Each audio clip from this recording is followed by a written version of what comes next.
Welcome to Let's Play Deja Vu. First and foremost, an introduction of sorts. I apologize if all you've got is an empty screen to look at. I'll try to upload something when I can.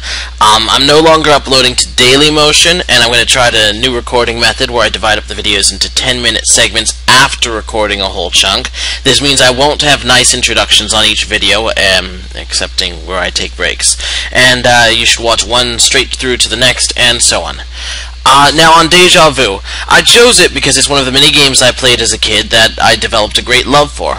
A precursor of other adventure games I fell into, and not to bash the other Deja Vu Let's Plays available, I thought it might be worthwhile to tackle this game myself and see if I can make it more interesting or entertaining due to my all-around passion for it. And though my Let's Play for Eric The Unready is currently the only one of its kind, that also means it's a game that is generally less sought after, unfortunately. And I hope to play through an increasing number of more popular games as I make more and more of these. Please send me any ideas or suggestions you have, because I always love to hear your input. Deja Vu was originally a 1985 computer game released by ICOM, who would also release Shadowgate and Uninvited. All three games would be ported to the original Nintendo console, where they would achieve greater popularity as well as my own interest. The sequel was eventually ported in the same manner to the Game Boy Color. For any who are interested, I mention these ports because in my view they made the game much more playable and much less cheap. In the originals there was a lot more ways to die, a lot less time, and it was especially easy to get stuck, which happened more often than not if you were just trying to figure out what to do. You practically have to do the right step right from starting the game onward. On the Nintendo we were given room for error and for playing around. I may be exploring a few of the deaths myself as we play through the game simply to show the what-ifs if we did certain things. Unlike Shadowgate, which is a fantasy with elements of horror, and Uninvited, which is a horror with elements of fantasy, Deja Vu belongs and owes inspiration to much of the film noir and detective films and novels set around the 1940s. Taking place in Chicago with a high crime rate, schemers all around, crooked cops, muggers about, and ultimately a convoluted conspiracy plot for you to figure out when you wake up in a bathroom stall with no idea who you are and how you got there. So without further ado, I shall cease my prattling and start the game. Or accidentally close the window. Alright, Chemco.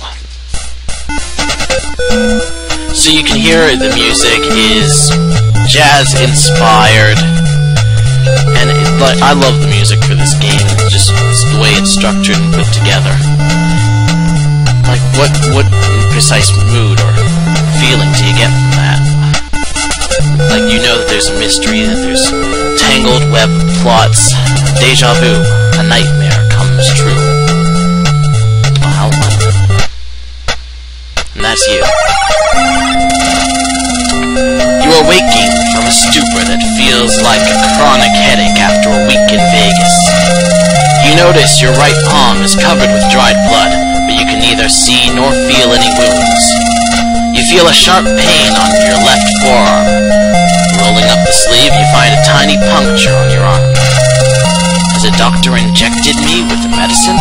Then you realize you can't remember who you are. You have no idea where you are and why you're here. You have no memory whatsoever. So, I'm going to tell you right now that I'm using save states, which, as I mentioned in the introduction, is because I'm going to probably play around with deaths and, you know, just in case I screw something up. So you wake up, no idea where you are. Doesn't seem to be anything unusual. There's the door that leads out of the washroom and possibly into trouble. There's the toilet paper here. It's a full roll of toilet paper. It adds a civilized touch to these barbaric surroundings. You can see the cracked up washroom. Can I take the toilet paper? You can't take it. One of those weird things hidden behind the roll of the toilet paper. You can't do that here. Alright, so I guess there's our coat. It's a light brown trench coat that matches your trousers. You can feel something in the pocket of the coat. To take it. Take the coat. And there's nothing more handy than a 38 at your side. There's my gun. It's a 38 special. Go ahead and make day. Yeah. I'm gonna take that. Let's take a look what's inside this code. Open the pocket.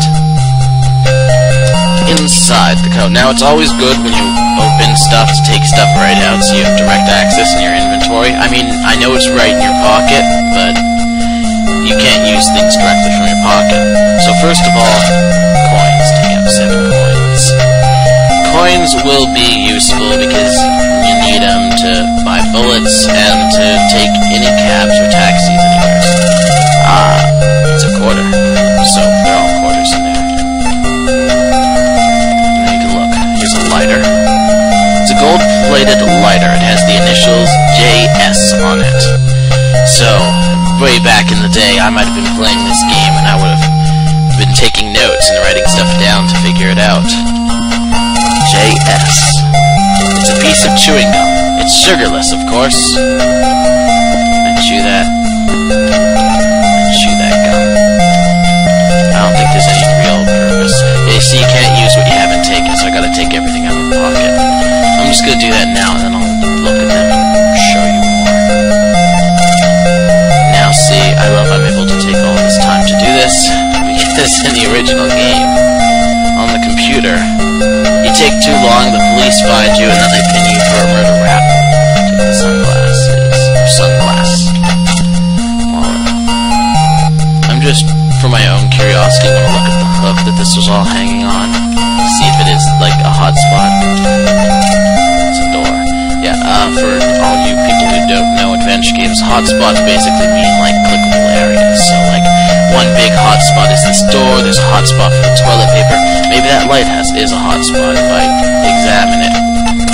Looks like a beautiful hanging ceiling light. So, it's a hotspot. It's something I can interact with. To a certain extent. Like, maybe I can smash it, maybe not. I'm gonna try to smash it. Wham! Your hand is numb from the impact.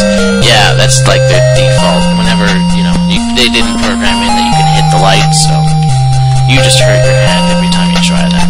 Anywho, I wanted to chew the gum. Now, if you've only seen me do Eric The Unready, this is almost a simplified sort of control. There's the viewing window, here's all your items, actions, this allows you to move around. You can also use it directly on the screen. Note here flips pages, and if you flip all the way to the left, you get anything you've opened and addresses. In Uninvited and in Shadowgate, you get spells. Here you get addresses. It allows you to get other spots. Self is me, and save allows me to save. Anyhow, I was going to use that gum on myself. You pop the gum into your mouth. After a couple of seconds, it loses its flavor. There you go. I hope that wasn't, like, evidence I needed, because I just got rid of it. Now, this hanky, it's a handkerchief with the initials JS on it. Goes with the lighter. Sunglasses. It looks like a pair of sunglasses. The lenses are very dark. And, that's I'm gonna put on those sunglasses. What do you say? Use the sunglasses on self. I can't put them on. They are too big. So, I guess they're not yours. Now, I think you might be able to use the hanky on yourself, too. No, I guess not. I thought you could use, it says something about, you know how to use a hanky, you just blow your nose.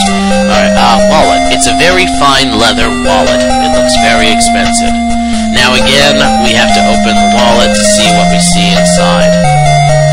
It's interesting that we don't keep our coins in the wallet, just loosen the code, because it doesn't have like a change purse.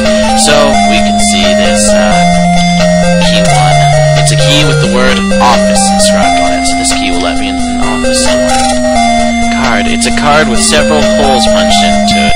It says private access card, Penthouse Seagull. Seagull. Remember that name, Seagull. And a $20 bill. $20 bills. You can use it to buy a gun. You can also use it to get rid of the muggers you might meet.